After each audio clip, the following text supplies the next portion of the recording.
सर्वांना नमस्कार. जय श्री कृष्ण. आपण सर्वप्रथम प्रार्थना म्हणूयात. वसुदेवसुतं देवं कंसचाणूरमर्दनं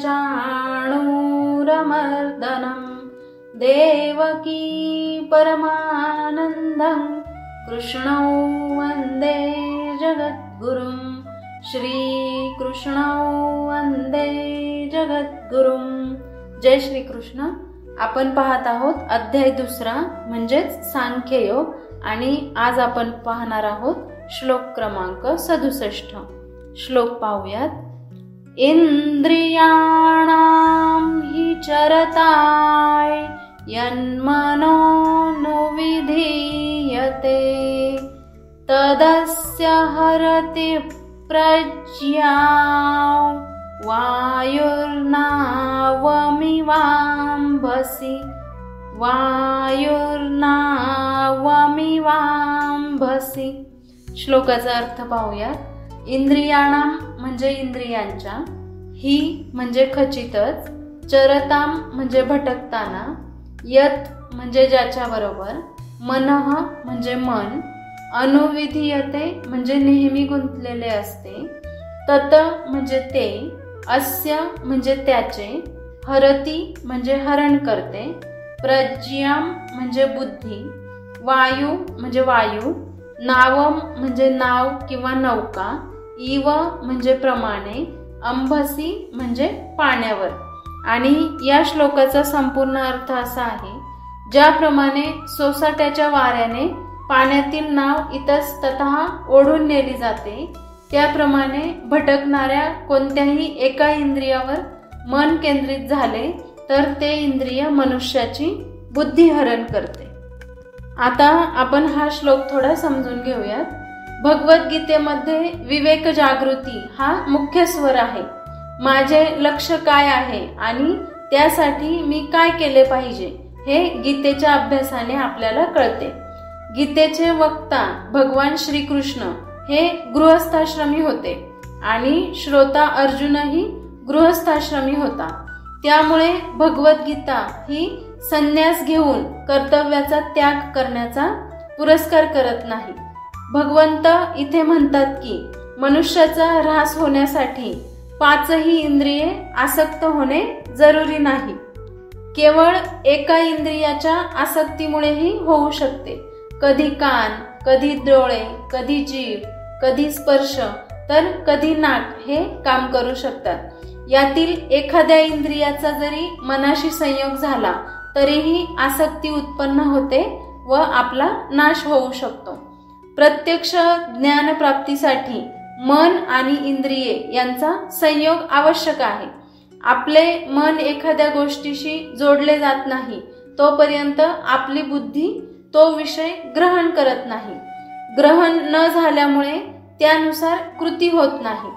विषयाचे ज्ञान होण्यासाठी मनाचा इंद्रियांशी व बुद्धीशी संयोग व्हावा लागतो. ज्याप्रमाणे पाण्यात नावेला वारा दिशाहीन वाहून नेतो, त्याप्रमाणे विषयात वावरणाऱ्या इंद्रियांपैकी मन हे ज्या इंद्रियासोबत असते त्या विवेकी पुरुषाची बुद्धी मन हिरावून घेते. म्हणजेच स्वैराचारी मन विवेक बुद्धीला नमवते आणि मनाच्या माध्यमातून बुद्धीचे हरण होते. म्हणून लौकिक अथवा अलौकिक प्राप्ती करण्यासाठी मनावर नियंत्रण आवश्यक आहे. कारण बाकी सारी इंद्रिये नियंत्रणात येतील, पण मन नियंत्रणात आले नाही तर काहीही साध्य होणार नाही. केवळ इंद्रियांवर संयम म्हणजे एखाद्या विषारी वृक्षाची केवळ पाने खुडल्याप्रमाणे आहे. त्याचे मूळ जोपर्यंत नष्ट होत नाही तोवर वृक्ष जिवंत राहील व त्यास नवीन पाने फुटतील. इंद्रियरूपी घोड्यांना मन दौडविते. त्याला काबूत ठेवले नाही तर ते आपल्या बुद्धीचे हरण करू शकते इतकी त्याची क्षमता आहे. म्हणून जोपर्यंत सर्व इंद्रिये भगवंतांच्या सेवेमध्ये संलग्न होत नाहीत आणि जर त्यामधील एखादे इंद्रियही विषयभोगामध्ये रत असेल तर भक्ताला दिव्य प्रगतीपथावरून मार्गभ्रष्ट करू शकते. थोडक्यात या श्लोकाचा सारांश असा आहे इंद्रियांमागे गेलेले मन माणसाची बुद्धी नष्ट करते, जशी वारा बोटीस वाहून नेतो.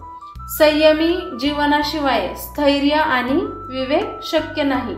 मनाला इंद्रियांमागे न पाठवता त्यांना बुद्धीच्या अधीन ठेवले पाहिजे. तसेच आधुनिक जीवनात आपल्या आत्मविकासासाठी या श्लोकातून काय शिकवण मिळते, तर मनाच्या दिशेला इंद्रिय नव्हे तर विवेक ठरवावा. सतत सजग रहा, कारण एका क्षणाचे असावधानपण देखील जीवन दिशा बदलू शकते. ध्यान, योग आणि शास्त्राध्ययन हे मनाच्या स्थैर्यासाठी आवश्यक आहेत. म्हणून आपले जीवन जगत असताना आपल्या मनावर नियंत्रण ठेवण्यासाठी आपण ध्यान, योग यांचा आधार घेतला पाहिजे. तसेच शास्त्राचे अध्ययन देखील करणे गरजेचे आहे. त्यामुळे मनावर विवेक ठेवता येईल. अशा प्रकारे आपण दुसऱ्या अध्यायातील 67वा श्लोक समजून घेतला आहे. आता आपण समापन प्रार्थना म्हणूयात. योगेशं सच्चिदानन्दौ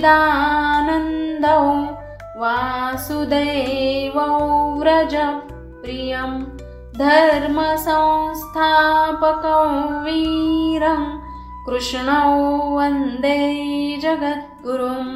श्रीकृष्णौ वन्दे जगद्गुरुं. श्रीकृष्णार्पणमस्तु. जय श्रीकृष्ण. धन्यवाद.